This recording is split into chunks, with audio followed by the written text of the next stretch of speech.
Selamat datang di channel Bang Salman. Mohon like, subscribe, dan share agar kisah terbaik ini menyebar luas. Assalamualaikum warahmatullahi wabarakatuh.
Innal hamdalillah nahmaduhu wa nasta'inuhu wa nastaghfiruh wa na'udzu billahi min syururi anfusina wa min sayyiati a'malina may yahdihillahu fala mudhillalah wa may yudlilhu fala hadiyalah. Asyhadu an la ilaha illallah wa asyhadu anna Muhammadar Rasulullah.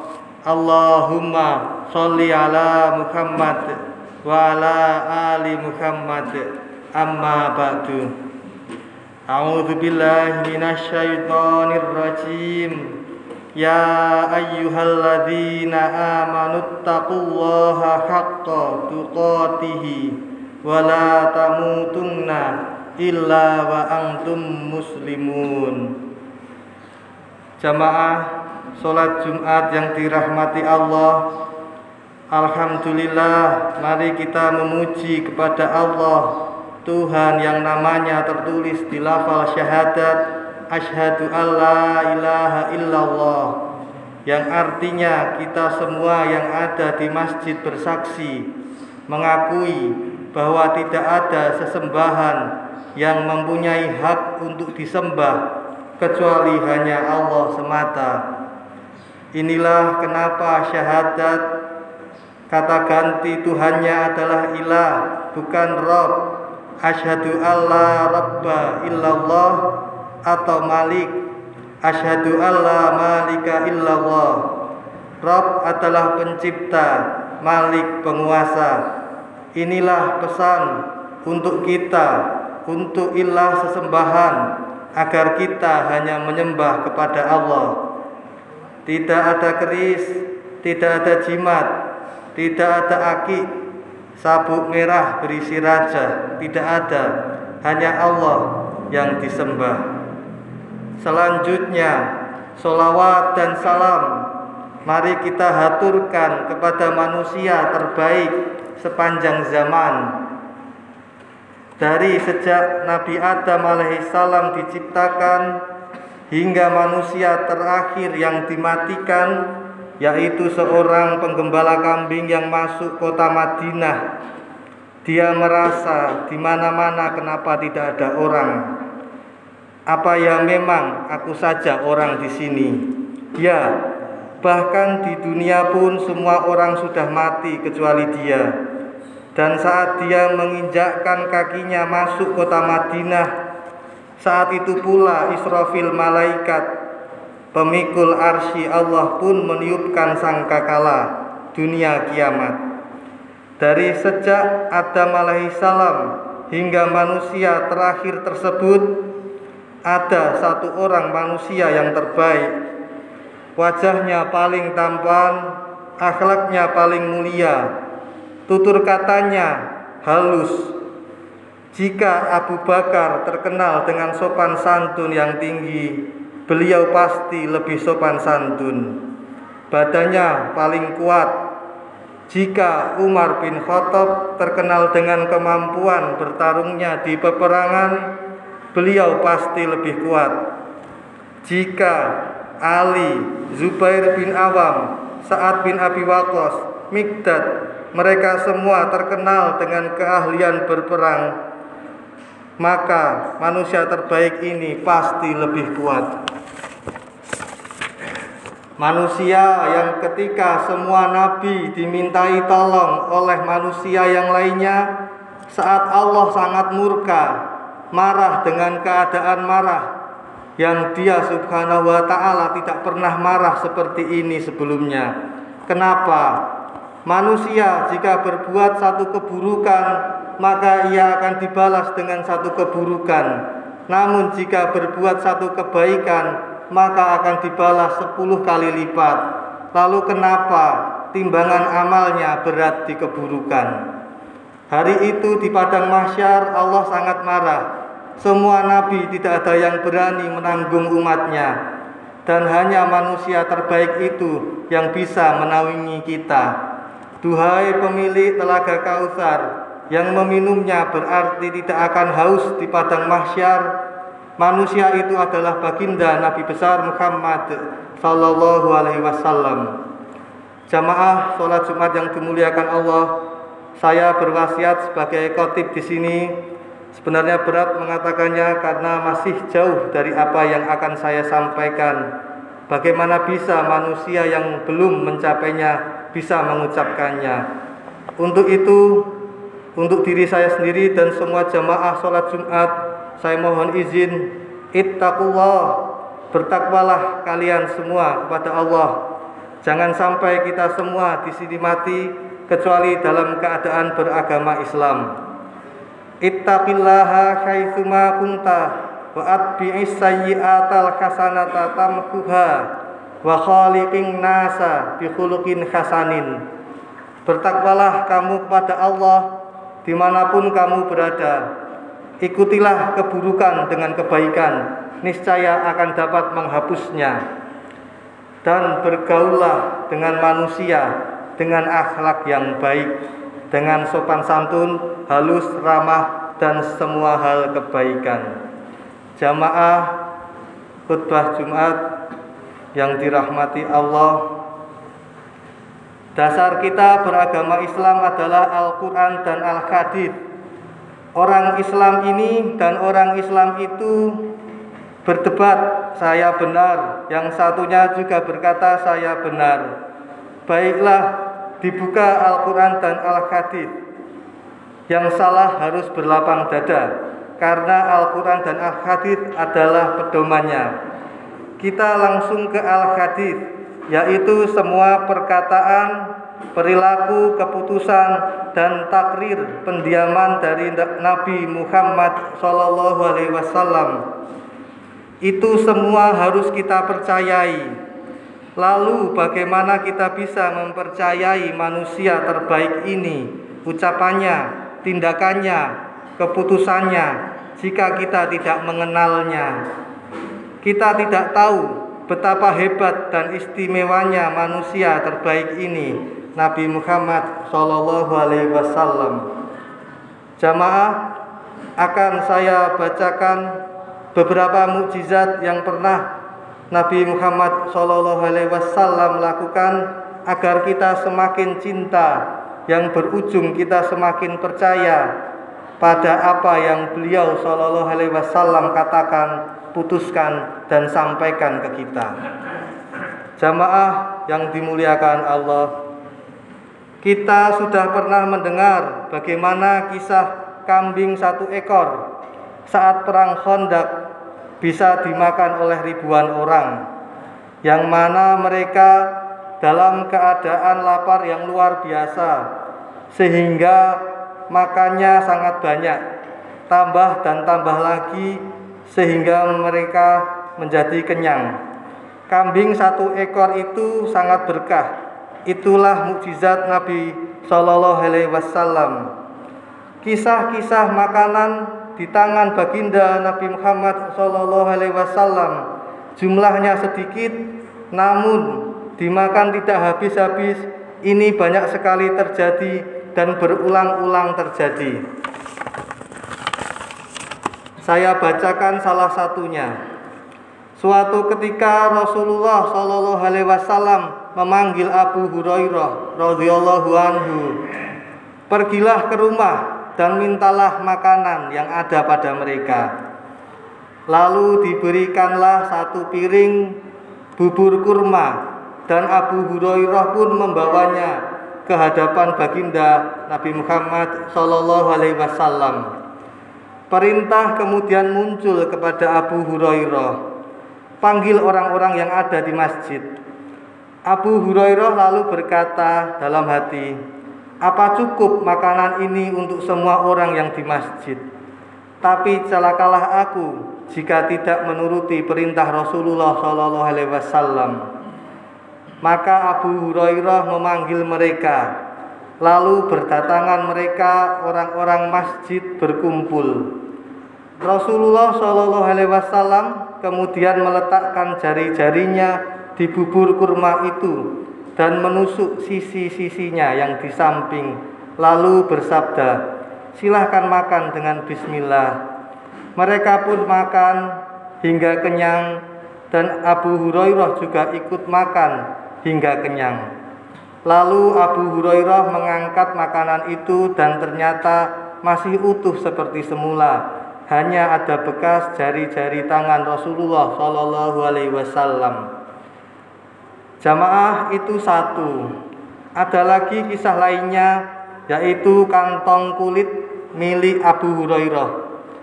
Abu Hurairah berkata, "Suatu ketika aku datang pada Rasulullah SAW membawa sejumlah kurma.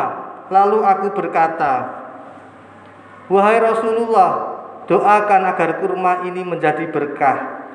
Kurma-kurma itu lalu diletakkan di hadapan beliau SAW, kemudian didoakan, lalu berkata pada Abu Hurairah, 'Simpan kurma ini dalam kantong kulit dan cukup masukkan tanganmu jika ingin memakannya, dan jangan engkau hamburkan.' Kurma-kurma di kantong itu tidak pernah habis selama puluhan tahun. Abu Hurairah bercerita, "Ada 3 musibah besar yang menimpaku dalam Islam, yaitu yang pertama adalah wafatnya Rasulullah SAW, sementara aku masih baru saja menjadi sahabatnya. Yang kedua adalah terbunuhnya Utsman bin Affan radhiyallahu anhu, dan yang ketiga adalah Al-Mizwad." Orang-orang bertanya pada Abu Hurairah, "Apa itu Al-Mizwad, wahai Abu Hurairah?" Abu Hurairah menjawab, yaitu satu kantong kulit yang berisi kurma, di mana aku membawanya kepada Rasulullah Shallallahu Alaihi Wasallam. Lalu beliau Shallallahu Alaihi Wasallam mengusapnya dan mendoakannya, kemudian bersabda, panggil 10 orang. Kemudian aku memanggil 10 orang dan mereka pun makan sampai kenyang. Lalu 10 orang lagi hingga orang-orang itu kenyang, sementara kurma masih utuh di dalam kantong kulitku. Abu Hurairah berkata, aku pun masih terus makan kurma itu sepanjang hidup Nabi Muhammad Sallallahu Alaihi Wasallam, sepanjang hidup Abu Bakar, sepanjang hidup Umar, dan sepanjang hidup Utsman. Hingga ketika Utsman terbunuh, kantong kulit tersebut dirampas orang. Tahukah kalian berapa banyak aku telah memakannya? Aku telah memakannya lebih dari 200 wasak. Satu wasak adalah plus minus 130 kg. Barakallahu li wa lakum fil Qur'anil azim wa nafa'ani wa iyyakum bima fihi minal ayati wa dzikril hakim wa taqabbala minni wa minkum tilawatahu innahu huwas samiul alim.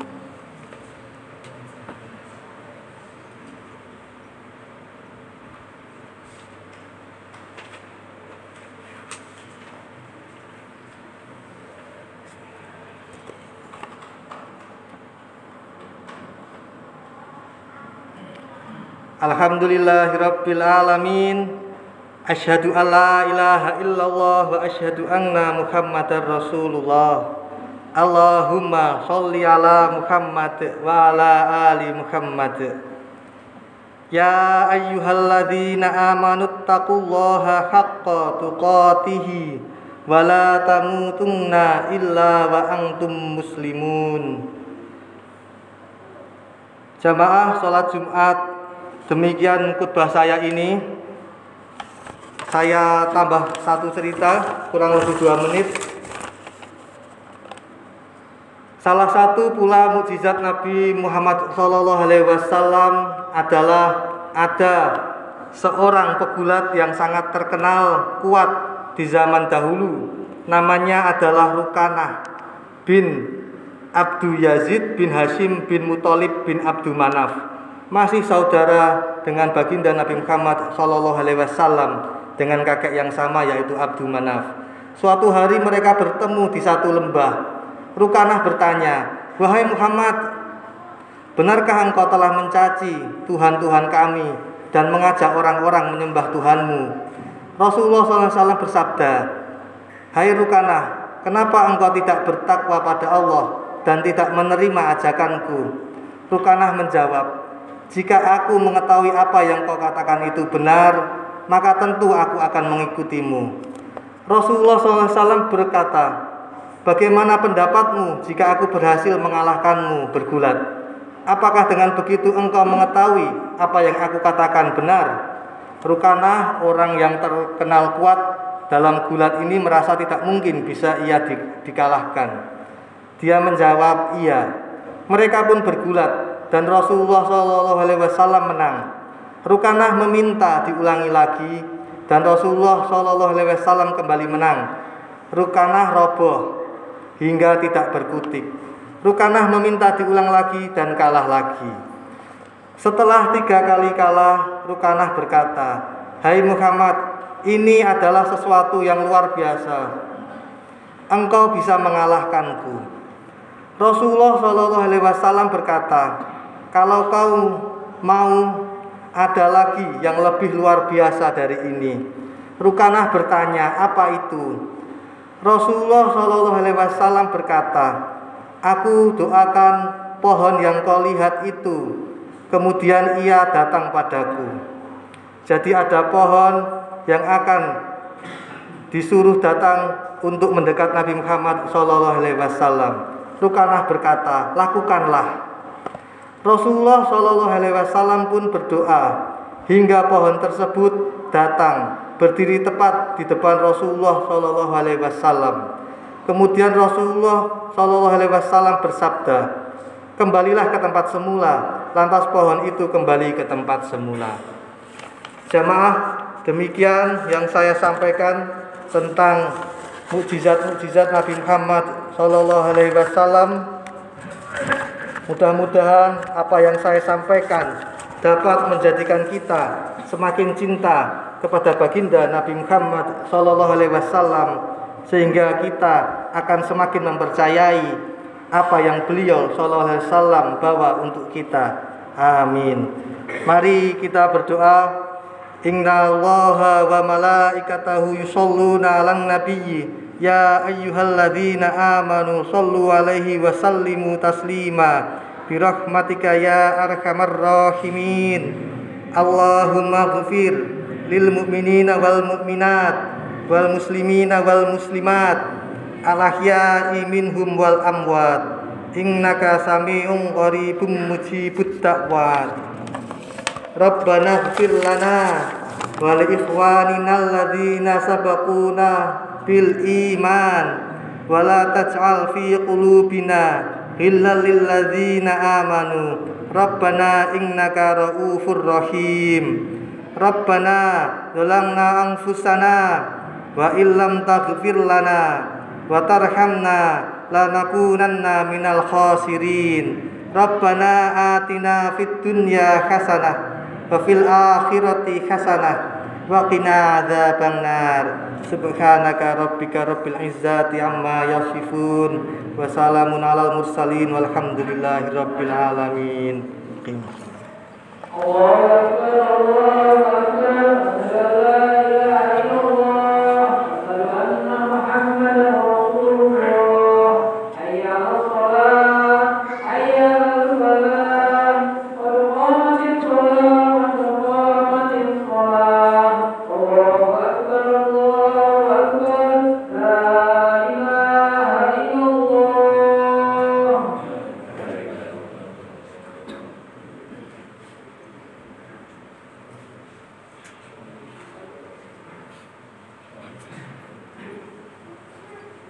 Allahu akbar.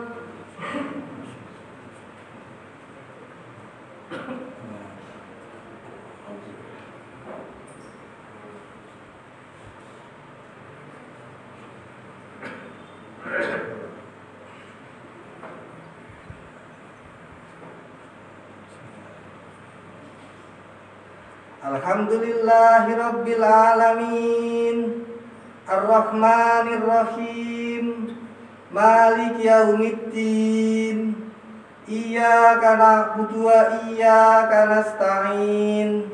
Ihdinas siratal mustaqim. Siratal ladzina an'amta 'alaihim ghairil maghdubi 'alaihim waladdallin.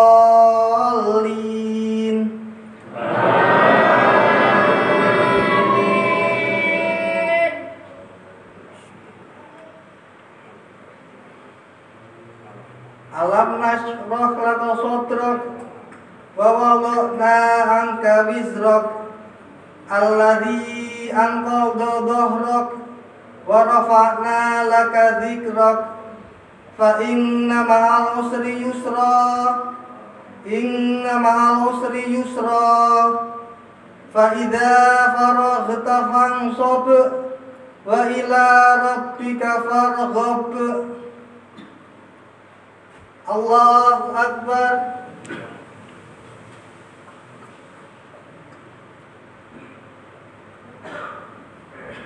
Sami Allahu liman hamidah. Allahu akbar.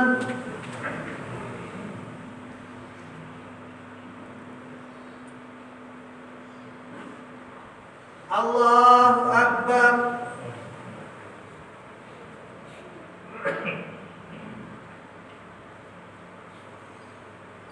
Allahu akbar.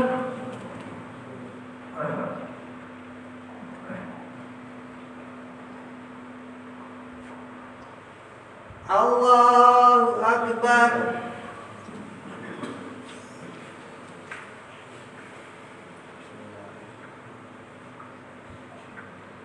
Alhamdulillahi Rabbil Alamin, Ar-Rahmanir Rahim, Malik Yaumiddin, Iyyaka na'budu wa iyyaka nasta'in, Ihdinas siratal mustaqim, siratal ladzina an'amta 'alaihim ghairil maghdubi 'alaihim waladdallin.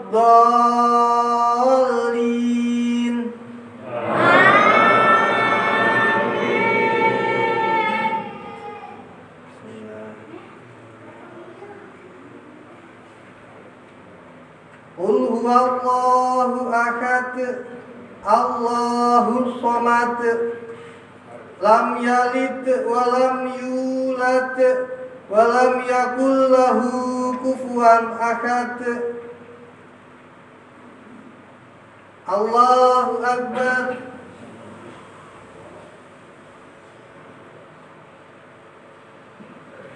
Sami Allahu liman hamidah. Allahu akbar.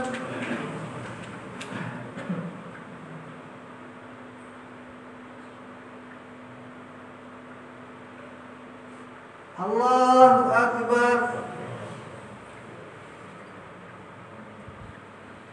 Allahu akbar.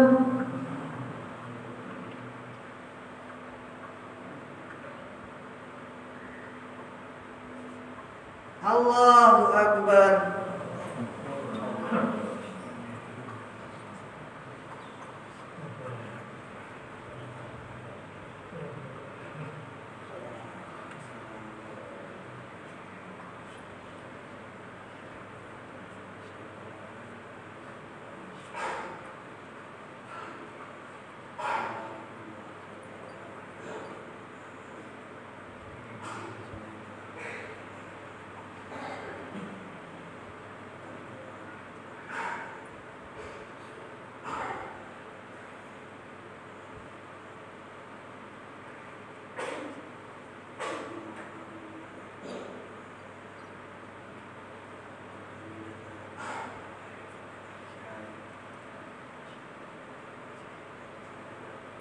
Assalamualaikum warahmatullahi.